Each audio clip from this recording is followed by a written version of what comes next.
Kaduma sawaqa sinite. Namicha tokko waan ta'edhanu.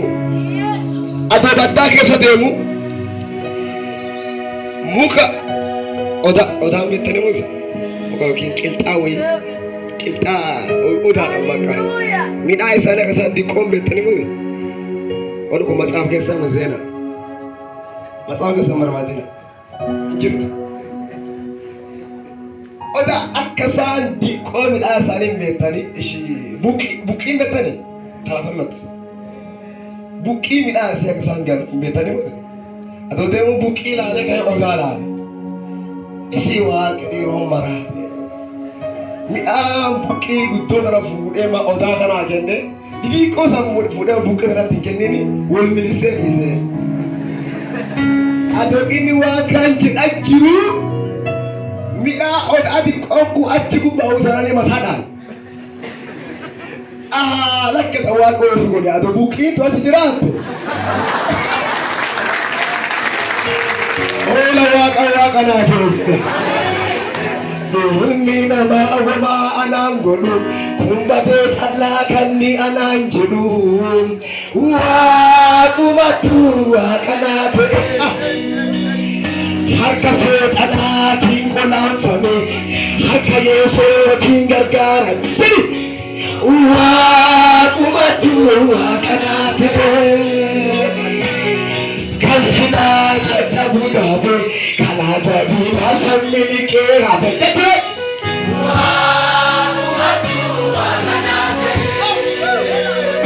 Ol kabadon antar sultana nami yosongar gara sultana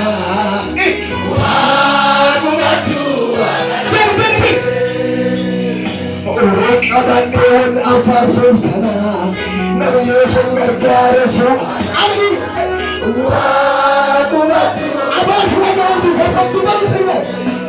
Ilmi namaa homaa anaan godhu kun cabee callaa tanni anaan godhu waaqumatu waaqanaatu harka seexanaatiin qolaanfame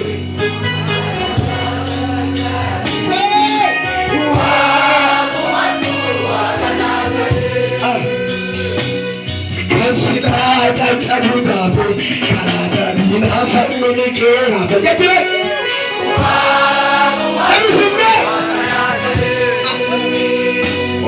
Kabadon anfar sultana namaki gargaar su'ana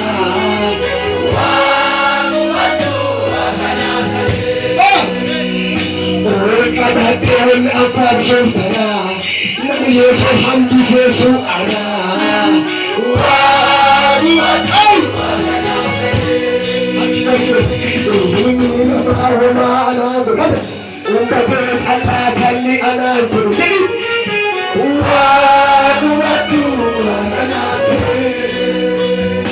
Harka seexanaatiin qolaanfame harka waaqaa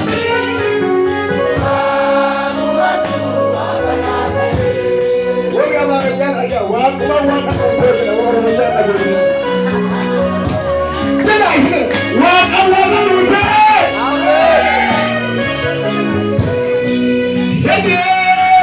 hedee waan dubbaa nuufi qaba adoo dubbadhu naan jedhanii waan dubbadhu waan akkamiin qaba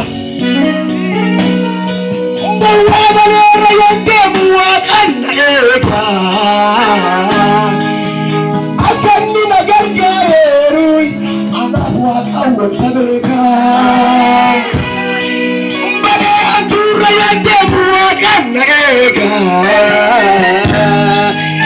akka inni na gargaareeru anaaf waaqan wanta beeka ilmi namaa homaa anaan godhu Kumbatee callaa kanni anaan jedhu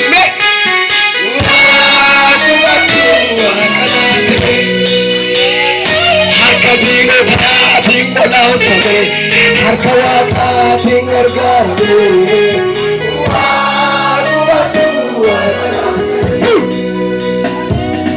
kan silaa caccabu daabe kanaa dabiinaa sammini qee hafe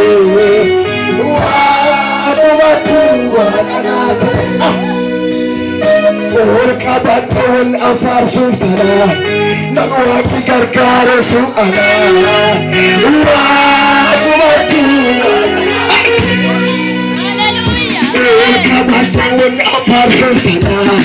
namni Yesuus gargaaresu anaa waanumatu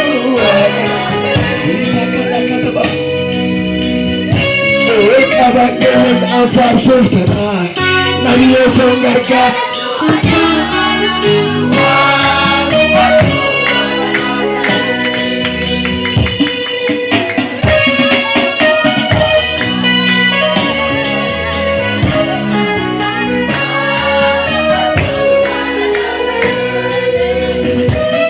qabaattoon afaarsuuf taraa namni Yesuus gargaaresu anaa